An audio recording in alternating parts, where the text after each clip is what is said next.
Praise లాడండి. పక్కన వాళ్ళకి ఒకసారి హ్యాపీ గుడ్ ఫ్రైడే చెప్దామా?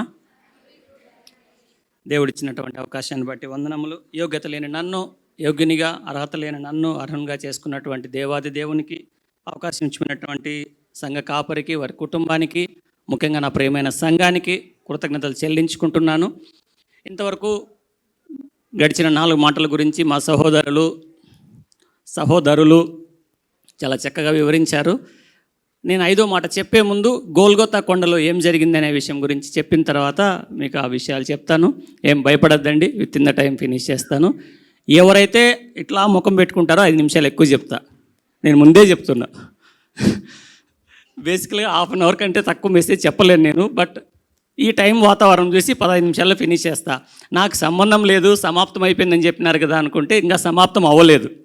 యేసుక్రీస్తు ప్రభు ఇంకా సమాప్తం చెప్పలేదు. గోల్గొతా కొండలో 7 నెంబర్కి చాలా ఇంపార్టెన్స్ ఉంది. ఆ 7 నెంబర్ గురించి చెప్పిన తర్వాత నేను కొద్దిసేపు దేవుని వాక్యం చెప్తాను. 7 నెంబర్ గోల్గొతా కొండలో యేసుక్రీస్తు ప్రభువును సిలువ వేయడం జరిగింది. ఎక్కడ? గోల్గొతా కొండ. చెప్దాం అందరం. పక్కనలో కూడా చెప్పండి, గోల్గొతా కొండ. గోల్గొతా కొండలో 7 విషయాలు జరగడం జరిగింది. అందులో మొదటి విషయం, అక్కడ ఒక రక్షకుడు ఉన్నాడు. రెండవది, 2 దొంగలు ఉన్నారు, 2 నేరస్తులు ఉన్నారు.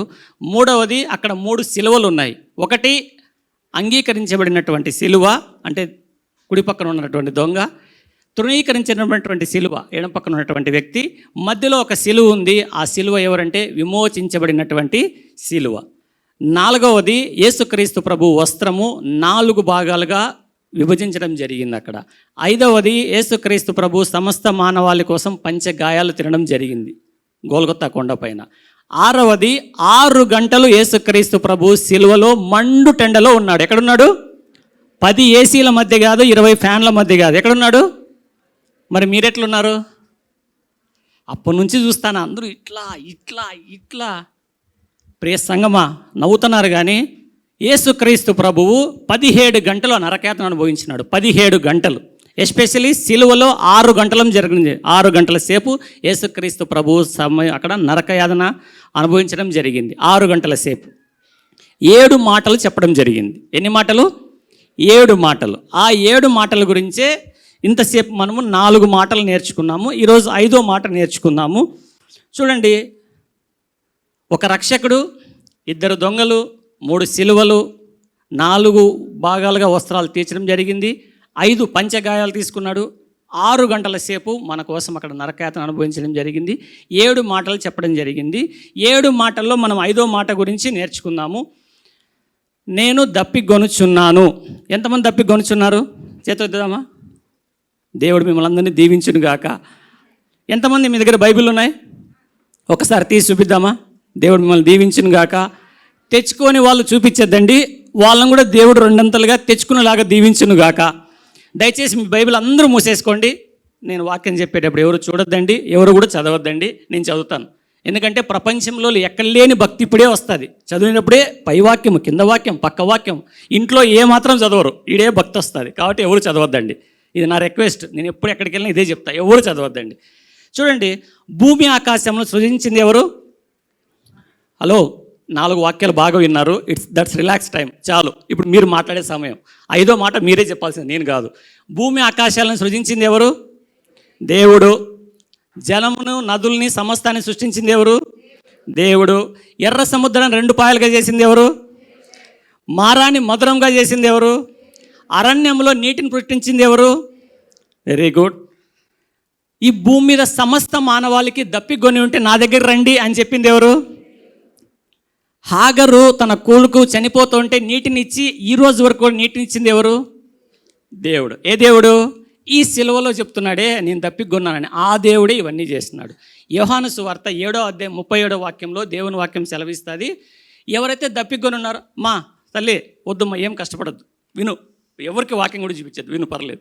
యోహాను సువార్త 7వ అధ్యాయం 37వ వాక్యం దేవుని వాక్యం సెలవిస్తుందంటే అక్కడ ఎవరైనా దప్పిగొని ఉంటే నా దగ్గరికి రండి అంటున్నాడు దేవుడు. ఎందుకు? నా దగ్గరికి వస్తే నేను మీకు ఏమి ఇస్తాను? జీవజలముల ఊటని ఇస్తాను అంటున్నాడు దేవుడు. ఆదికాండం నుంచి మారాన్ని మధురంగా మార్చి, ఈవెన్ కొత్త నిబంధనలో ద్రాక్షరసాన్ని నీటిగా మార్చినటువంటి దేవుడు నీళ్ళ మీద అవలీలగా నడుచుకుంటూ వచ్చినటువంటి దేవుడు ఇప్పుడు ఏమంటున్నాడు సిలువలో? నేను దప్పికొని ఉన్నాను అంటున్నాడు. దానికంటే ముందు ఏం రాసింది యోహాను సువార్తలో? దప్పికొని ఉంటే నా దగ్గరికి రండి, నేను మీకు దప్పికను తీరుస్తాను అంటున్నాడు. ఇందాక అంకుల్ చెప్పినట్టు దప్పికొని ఉన్నాను చాలా చిన్న మాట, 7 మాటలు చాలా చిన్న మాట. 7 మాటలు మొత్తానికి లోతైన భావం కలిగినటువంటి మాట ఏదంటే ఇదే, దప్పికొనిచున్నాను. ఎందుకు దప్పికొని ఉన్నాడు ఆయన? జస్ట్ నేను 3 మాటలు చెప్పి ముగిస్తాను. ఎందుకు దప్పికొని ఉన్నాడు? ఇందాక చెప్పాను కదా, సమస్తం చేసిన దేవుడు నీళ్ళ కోసం దప్పికొనడం ఏంది? సిలువలో ఆయన చనిపోయేటప్పుడు 100% మనిషి, 100% దేవుడు. పొద్దున్నుంచి ఫాస్టింగ్ ఉంటేనే మనకి దప్పికవుతుంది. యేసుక్రీస్తు ప్రభు ఈ మాట పలికినప్పటికీ అప్పటికి 17 గంటలైంది దాదాపు. అంటే అప్పటి నుంచి ఆయన ఏమీ తీసుకోలేదు. ఆయన శరీర బాధలు చాలా అనుభవించినాడు. ఇందాక డేవిడ్ చెప్పినట్టు అన్నీ అనుభవించినాడు కాబట్టి శారీరకంగా తనకు ఆకలి ఉంది, దప్పిక కూడా కొన్నాడు.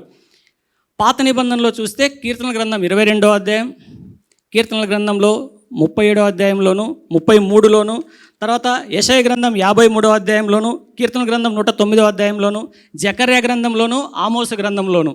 రెఫరెన్స్ నేను టైం లేదు కాబట్టి చెప్పట్లేదు. అన్ని చోట్ల కూడా యేసుక్రీస్తు ప్రభువు గురించి అనేక ప్రవచనాలు రాయబడి ఉంది. మీకు ఇష్టమైన ప్రవచనం మీకా ప్రవచనము నేడు రుజువాయి అని క్రిస్మస్ అప్పుడు పాట పాడుకుంటా అంటాం. ఏం ప్రవచనము? ఆయన పుడతాడు, పొత్తిగుడ్డలో చుట్టబడతాడు అని. అట్లాంటి ప్రవచనాలు యేసుక్రీస్తు ప్రభు పుట్టుక గురించి ఎలాగైతే మీకా గారు రాశారో, యేసుక్రీస్తు ప్రభు సిలువలో తను అనుభవించే అన్ని శారీరక క్రియల గురించి దావీదు గారు రాయడం జరిగింది, ఆమోస్ గారు రాయడం జరిగింది, జకర్యా గ్రంథం కూడా రాయడం జరిగింది. ఇవన్నీ కూడా రాసిన ప్రతిదీ నెరవేర్చుకుంటూ వచ్చాయి. ఈ సిలువలో ఏమైతే జరిగినాయో అవన్నీ కూడా, నేను టైం లేదు కాబట్టి వాటిని అన్ని చదవట్లేదు. దాదాపుగా నేను రాసుకున్న ప్రకారం 30 విషయాలు జరిగినాయి సిలువలో. అవన్నీ కూడా నెరవేర్చబడింది. అందులో 18వ విషయం ఏంటంటే దప్పికొనడం. 18వ విషయం. అంతకుముందు అన్నీ కూడా చాలా జరిగినాయి పాత నిబంధనలోటివి. కొత్త నిబంధనలోకి వద్దాం. ఇప్పుడు యేసుక్రీస్తు ప్రభు పుట్టినప్పుడు పొట్టిగుడ్డల్లో చుట్టబడ్డాడు. ఎంతమంది నమ్ముతారు? ఎందుకంటే ఆయన బాలుడు కాబట్టి. పెరిగేటప్పుడు వయసు యందు, జ్ఞానం యందు, దేవుని దయందు పెరుగుతూ వచ్చినాడు. అవునా? 3వది, ఆయన ఆకలి కొన్నాడు. అంజూరపు చెట్టు దగ్గరికి వెళ్ళి ఆకలిని అడిగాడు. ఆయనకి నిద్ర వచ్చింది, నిద్రించాడు. ఆయనకి డౌట్లు వచ్చినాయి, అందరినీ అడిగినాడు, పేతురు గారిని, శిష్యుల్ని, నా గురించి మీరేమనుకుంటున్నారు అని. తర్వాత ఆయన కూడా ఆశ్చర్యపడ్డాడు, ఆయన కూడా ఏడ్చాడు. యోహాను సువార్త 11వ అధ్యాయం 35వ వాక్యంలో ఉంటుంది, ఆయన కన్నీళ్లు విడిచెను అని. ఆయన కూడా దప్పికొన్నాడు. ఎందుకంటే ఈ లోకరీతిగా శరీరంగా ఉన్నాడు కాబట్టి దప్పికొన్నాడు. అంతవరకు లేని అప్పుడు ఎందుకు దప్పికొన్నాడు? చాలా ఆలోచించాల్సిన విషయం. ఈ క్వశ్చన్కి నేను లాస్ట్లో ఆన్సర్ చెప్తాను. ఎందుకు ఆయన దప్పికొన్నాడు అంటే, మొదటిది లేఖనములు నెరవేర్చడం కోసమే. యేసుక్రీస్తు ప్రభు ఈ భూమి మీదకి వచ్చింది ధర్మశాస్త్రం నెరవేర్చడం కోసం మాత్రమే, లేఖనాలను నెరవేర్పు కోసమే వచ్చాడు. దేవుని చిత్తము, తండ్రి చిత్తం నెరవేర్చడం కోసమే ఈ భూమి మీదకి వచ్చాడు, లేఖనాలని కొట్టివేయటకు కాదు. కీర్తనల గ్రంథం 69వ అధ్యాయం 21వ వాక్యం సెలవిస్తుంది, వారు చేదుని నాకు ఆహారముగా పెట్టిరి, నాకు దప్పికైనప్పుడు చిరకను త్రాగనిచ్చిరి. ఏమి ఇచ్చారంటే అక్కడ వాళ్ళు చేదుని నాకు ఇచ్చి ఉన్నారు. ఆ మాట పొల్లు పోకూడదు కాబట్టి యేసుక్రీస్తు ప్రభు ఏమంటున్నాడు ఇక్కడ? నేను దప్పికొంటున్నాను అంటున్నాడు. దాదాపుగా 1000 సంవత్సరాల క్రితం యెషయా గారు రాసినటువంటి ప్రవచనం అయితేనేమి, జకర్యా గారు, దావీదు గారు రాసిన ప్రతి ప్రవచనమును యేసుక్రీస్తు ప్రభు నెరవేరుస్తూ వచ్చినాడు.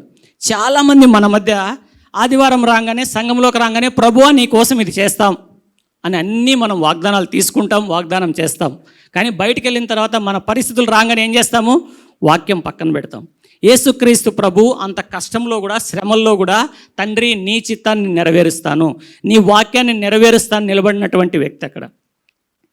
ఈరోజు మనకి ఎన్నో సంవత్సరాలు గుడ్ ఫ్రైడేలో వెళ్ళిపోయి ఉండొచ్చు, కానీ ఈ గుడ్ ఫ్రైడేలో దేవుడు ఏం నేర్పిస్తున్నాడంటే, నీవు దేవునికి ఏం వాగ్దానం చేసి ఉన్నావు, నీవు ఎటువంటి దప్పిక కలిగి ఉన్నావు, ఎటువంటి ఆశ కలిగి ఉన్నావు, ఎటువంటి పరిస్థితుల్లో నువ్వు వాక్యాన్ని అనుసరిస్తున్నావా లేదా. అబ్రహాము గారు 100 సంవత్సరాల వయసులో తనకి ఇచ్చినటువంటి ప్రియ కుమారుణ్ణి బలి ఇచ్చుటకు వెనకాడలేదు, వాక్యాన్ని అంగీకరించినటువంటి వ్యక్తి. మనం చాలాసార్లు మనకు కలిగినటువంటి కష్టాన్ని, బాధని రాగానే దేవుని వాక్యాన్ని మర్చిపోయే వాళ్ళంగా ఉన్నాం. అన్నీ ఉన్నప్పుడు దేవుణ్ణి స్తుతిస్తాము, ఏమీ లేనప్పుడు దేవుని నిందించే జనముగా ఉండకూడదు. అన్నీ ఉన్నప్పుడు దేవుని స్తుతించాలి, ఏమీ లేనప్పుడు దేవుని బట్టి ఆనందించాలని దేవుని వాక్యం సెలవిస్తోంది.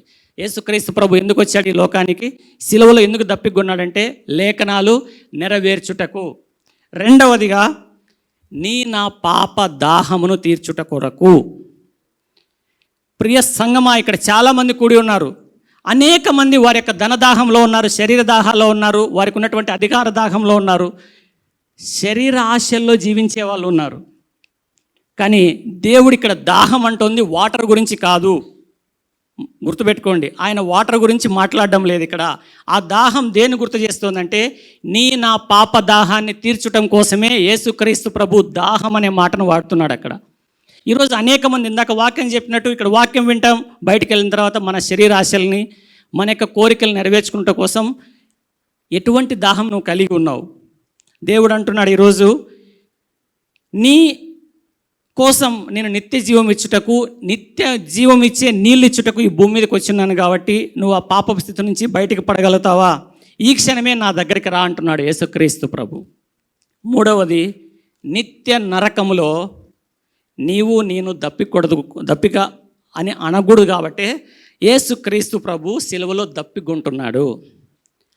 ఎట్లాంటి దప్పిక ఉంటుందంటే, ధనవంతుడు లాజరు మీ అందరికీ తెలిసిన విషయం. ధనవంతుడు ఏమంటాడు, అబ్రహామా నీ పక్కన ఉన్నాడే లాజరు, తనని పంపించు, కొన వేలితో ఒక నీటి చుక్కని వేపించి చాలు అని అడుగుతున్నాడు. ఎంత భయంకరంగా ఉందో చూడండి. యేసుక్రీస్తు ప్రభు ఇక్కడ దాహమని ఎందుకన్నాడంటే, తండ్రి తన చేయిని విడవడం జరిగింది. యేసుక్రీస్తు ప్రభు ఎక్కడున్నాడు ఇప్పుడు? ఎగ్జాక్ట్లీగా ధనవంతుడు ఎక్కడున్నాడో అక్కడే ఉన్నాడు. అందుకనే దేవుడు అంటున్నాడు ఇక్కడ, నేను దాహం కొన్నాను. ఎటువంటి దాహము? ఈ ఫిజికల్ వాటర్ గురించి మాట్లాడడం లేదు ఇక్కడ. ధనవంతుడు ఎలాగైతే దాహం అంటున్నాడు నరకంలో, నా ప్రజలు అనేక మంది ఈరోజు ఆ యొక్క నరకంలోకి పోకూడదని చెప్పేసి నా కోసము దేవుడు నరకంలోకి వెళ్ళి, ధనవంతుడు ఏ శ్రమ అయితే అనుభవించినాడో యేసుక్రీస్తు ప్రభు అదే శ్రమ అనుభవించి నా జనం ఎవరు ఇట్లా పోకూడదనే చెప్పేసి ఆయన అక్కడ ఆత్మల దాహం గురించి మాట్లాడుతున్నాడు. ఈరోజు ఎంతమంది కలిగి ఉన్నారు ఆత్మల దాహం? ఎంతమంది సువార్త ప్రకటించే వారిగా ఉన్నారు? నా బాగుంటే చాలు, నా కుటుంబం బాగుంటే చాలు, సువార్త నేను చెప్పాల్సిన అవసరం లేదు, ఎందుకంటే నేను సువార్త చెప్తే వాళ్ళు అంగీకరించరేమో, నన్ను ఎగతాళిగా మాట్లాడతారేమో. ఖచ్చితంగా మాట్లాడతారు. 1 కొరింథీయులకు రాసిన పత్రికలో సెలవిచ్చిన విధంగా నశించుచున్న వారికి వెర్రితనంగా ఉంది, బట్ తెలుసుకున్న మీకేమైంది? అది మహాశక్తి అయింది. కాబట్టి మీరు ఆ శక్తిని దాచుకోలేరు. ఇంట్లో బాంబుని ఎవరైనా దాచుకుంటారా? ఎందుకు? శక్తి మీలో ఉంది, దేవుని సువార్త మీలో ఉంది, దాచుకోకూడదు. అనేక మందికి వెళ్ళి సువార్త ప్రకటించాలా. ఎందుకంటే రేపొద్దున వాళ్ళు ఇదే దాహం కొంటారు. ఏమని? అబ్రహామా నా కోసం పంపించు అని. ఇక్కడ దేవుడు ఆ దాహం గురించే మాట్లాడుతున్నాడు. మూడవది, చివరిగా ముగిచేస్తున్నాను. ఇంగ్లీష్ బైబిల్లో థస్ట్ అని రాసి ఉంటుంది, THIRST, థస్ట్. ఇంతవరకు తెలుగులో చెప్పాను దాహం గురించి, అసలైన మీనింగ్ అక్కడ రాయబడి ఉంది. ఈ మాట యోహాను గారు మాత్రమే రాశారు. మిగతా మాటల గురించి మార్కు గారు, లూకా గారు, మత్తయి గారు రాయడం జరిగితే ఈ మాట మాత్రం యోహాను గారు మాత్రమే రాయడం జరిగింది. ఎందుకంటే తనకు ఎవరైతే దగ్గరగా ఉన్నారో ఆ వ్యక్తే యోహాను గారు. అందుకనే దేవుడు తన సరే థర్డ్ మాట గురించి ఆల్రెడీ సిస్టర్ చెప్పినారు కాబట్టి యోహాను గారికి అప్పగించడం జరిగింది. థర్స్ట్ అనే మీనింగ్ అర్థం ఏముంటుందంటే, మీరు అనుకున్నట్టు వాటర్ కాదు, ఏ ఫీలింగ్ ఆఫ్ నీడింగ్, అంటే నాకు ఏది కావాలో అది అని అర్థం థర్స్ట్ అంటే. రెండవది, వాంటింగ్ టు డ్రింక్ సంథింగ్, ఏదో ఒకటి తాగాలనుకోవడం దాహం, థర్స్ట్ అనేది. మూడవది, a strong desire to do something. ఏమండి? స్ట్రాంగ్ డిజైర్ అంటే గొప్ప కోరిక కలిగి ఉండడం. ఇది దేవుడు కలిగి ఉన్న కోరిక. ఏంటంటే ఇక్కడ థర్స్ట్ అనేది ఏదో నీళ్ళ గురించి మాట్లాడడం లేదు దేవుడు. అక్కడ స్ట్రాంగ్ డిజైర్ కలిగి ఉన్నాడు దేవుడు. ఏమా స్ట్రాంగ్ డిజైర్ అంటే, అంతకాలం ఇప్పుడు వచ్చేసింది, అనంతకాలం స్టార్టింగ్ నుంచి ఈ రోజు వరకు మనము దాహం లేకుండా చేయడం కోసమే మన ప్రియ రక్షకుడైనటువంటి యేసుక్రీస్తు ప్రభు అక్కడ దప్పికొన్నాడు. ఎందుకంటే మనము నిత్యత్వంలోకి ప్రవేశిస్తే మనకు ఆకలి ఉండదు, దప్పలుండవు, నిద్రించుండదు, ఆశ్చర్యము, బాధలు, మూలుగుడులు ఏమీ ఉండవు. ప్రకటన గ్రంథం 7వ అధ్యాయం 16-17 వాక్యం సెలవిస్తుంది. వారికి ఇక మీదట ఎవరైతే యేసుక్రీస్తు ప్రభు ఈ దప్పికొని అందరినీ రక్షించుకున్నాడో వారికి, అనగా యేసుక్రీస్తు ప్రభువును రక్షకుడు అని అంగీకరించిన వారికి ఏముండదంట అక్కడ? ఇక మీదట ఆకలైనను దాహమైనను ఉండదు, సూర్యుని ఎండైనను ఏ వడగాలైనను వారికి తగలదు. ఏలయనగా సింహాసన మధ్య మందుండు గొర్రెపిల్ల వారికి కాపరి అయి జీవజలముల బుగ్గల యొద్దకు వారిని నడిపించును. దేవుడే వారి కన్నుల నుండి ప్రతి బాష్పపు బిందును తుడుచును. ప్రియ సంగమ, ఈరోజు నీకోసమే ఒక మాట అడుగుతున్నా. ఈరోజు నువ్వు ఏ దాహం కలిగి ఉన్నావు? ఈరోజు అనేక మంది ఈ లోకంలో ఉన్నదంతయు శరీరాశయు, నేత్రాశయు, జీవపు డంబము కలిగి ఉన్నారు. కానీ ఎవరు ఈ దాహాన్ని కలిగి ఉన్నారు? ఎవరు ఈ ఆత్మల భారాన్ని కలిగి ఉన్నారు? మోషే గారికి దేవుడు సెలవు ఇచ్చినప్పుడు బండని కొట్టమన్నప్పుడు మోషే గారు ఎన్నిసార్లు బండను కొట్టారు? దైవజనమా, మోషే గారు మంచి నాయకుడు, 40 లక్షల మందిని ముందుండి నడిపించిన నాయకుడు, తన యొక్క అవిధేయత వల్ల పాలు తేను ప్రపంచ దేశంలోకి పోలేకపోయినాడు. ఈరోజు అక్కడ యేసుక్రీస్తు ప్రభువుకి చిరకను అందించడం జరిగింది. మీకు ఒక విషయం చెప్తారా? తిట్టుకోదండి, ఆ చిరకను అందిస్తుంది మనమే. అనేక మంది మన యొక్క శరీరాల ద్వారా, మన యొక్క క్రియల ద్వారా, మన యొక్క పాపాల ద్వారా, మన యొక్క ఆలోచనల ద్వారా, మన యొక్క శరీర క్రియల ద్వారా యేసుక్రీస్తు ప్రభువుకి చిరకను అందిస్తున్నాము. దేవుడు అందుకే అంటున్నాడు, ఆల్రెడీ నాకు ఒకసారి చిరకని ఇచ్చినారు, మీరు మళ్ళీ ఆ చిరకని నాకు అందించద్దండి. ఎందుకంటే శరీర కార్యాలు గతించిన కాలమే చాలు, ఇక మీదట. కోరాహు కుమారులు వారి యొక్క తండ్రి అనేకమైనటువంటి పాపములో జీవించే వ్యక్తి కోరాహు గారు. కానీ తను దేవునికి విరోధంగా నిలబడ్డాడు, చనిపోయినాడు. అదే కడుపున పుట్టినటువంటి కోరాహు కుమారులు దేవుని కృప వల్ల మన యొక్క పూర్వీకులు దేవునికి విరోధంగా జీవించినారేమో. మనమైతే కోరాహు కుమారుల్లాగా ఈ మందిరంలో, ఈ యొక్క లోకంలో ఎలా జీవించాలంటే, కోరాహు కుమారులు గారు చెప్తున్నారు, కీర్తన గ్రంథం 42వ అధ్యాయం 2వ వాక్యము, నా ప్రాణము దేవుని కొరకు తృష్ణ కొనుచున్నది, జీవము గల దేవుని కొరకు తృష్ణ కొనుచున్నది. సంగమా, ఏ దాని గురించి మీరు ఆకలి కొని ఉన్నారు? దేవుని వాక్యం సెలవిస్తోంది, శరీరాశల్ని, నేత్రాశల్ని, జీవపండములని వదిలిపెట్టండి. వాటి కోసం మీరు ఆశ కలిగి ఉండొద్దండి, జీవజలముల కోసం ఆశ కలిగి ఉండండి. కీర్తన గ్రంథం 84వ అధ్యాయం 2వ వాక్యం సెలవిస్తోంది, యెహోవా మందిర ఆవరణంలో నేను చూడవలనని నా ప్రాణము ఎంతో ఆశపడుచున్నది, అది సొమ్మసిల్లుచున్నది. జీవము గల దేవుని దర్శించుటకు నా హృదయమును నా శరీరము ఆనందముతో కేకలు వేయుచున్నదని కోరాహు కుమారులు గారు ఇక్కడ సెలవిస్తున్నారు. దేవుడు దప్పిక కొన్నది ఫిజికల్ థర్స్ట్ గురించి మాట్లాడడం లేదు దేవుడు అక్కడ. He had a strong desire something. ఏమా డిజైర్, ఏమా కోరిక అంటే, ధనవంతుడులాగా ఈ లోకంలో ఎవరూ నశించి అక్కడికి వెళ్ళడం ఇష్టం లేదు. ఆ దాహం గురించి ఇక్కడ దేవుడు మాట్లాడుతున్నాడు. ఆ దాహాన్ని మీరు తీర్చండి అంటున్నాడు దేవుడు ఇక్కడ. అనేక సందర్భాల్లో మనం గుడ్ ఫ్రైడే మెసేజెస్ విన్నాం. పాస్టర్ గారు చెప్పినట్టు వీళ్ళు బాగా చెప్పినారు, వాళ్ళు బాగా చెప్పినారు. వెలుపటి వారి గురించి నువ్వు తీర్పు తీర్చడం వల్ల 1 కొరింథీయులు రాసిన పత్రికలో సెలవిచ్చి ఉంటుంది. నీ విమర్శ, స్వపరీక్ష మీరు చేసుకోండి. ఇందాకే బల్ల తీసుకున్నాం. 1 కొరింథీయులు రాసిన పత్రిక 11వ అధ్యాయంలో అక్కడ రిమెంబరెన్స్, గుర్తు చేసుకోండి, జ్ఞాపకం చేసుకోండి, ప్రచురించండి. లాస్ట్లో ఒక మాట ఉంటుంది, సెల్ఫ్ ఎగ్జామినేషన్. ఎంతమంది ఈరోజు మనం అటువంటి దాహం కలిగి ఉన్నాం? ఆత్మల దాహం కలిగి ఉన్నాం? ఎంతమంది మనం సువార్త ప్రకటించేకున్నాం? ఆ రోజు వాళ్ళు చిరకాని ఇచ్చారు, మళ్ళీ మనం మన క్రియల ద్వారా చిరకాని ఇవ్వకూడదు యేసుక్రీస్తు ప్రభువుకి. మోషే గారు అవిధేయతతో బండను కొట్టడం వల్ల పాలు తేను ప్రపంచ దేశంలోకి పోలేకపోయినారు. ఈరోజు మనం అనేక సార్లు శరీర కార్యాల వద్ద జీవించడం వల్లే మన యొక్క జీవితంలో ఆత్మఫలాలు పొందుకోలేకపోతున్నాం, అనేక ఆత్మల రక్షణలోకి తీసుకురాలేకపోతున్నాం. అందుకని దేవుని వాక్యం సెలవిస్తుంది, మీరు కోరాహు కుమారుల్లాగా దాహం కలిగి ఉండండి. దేవుడి వాక్యాన్ని దీవించునుగా.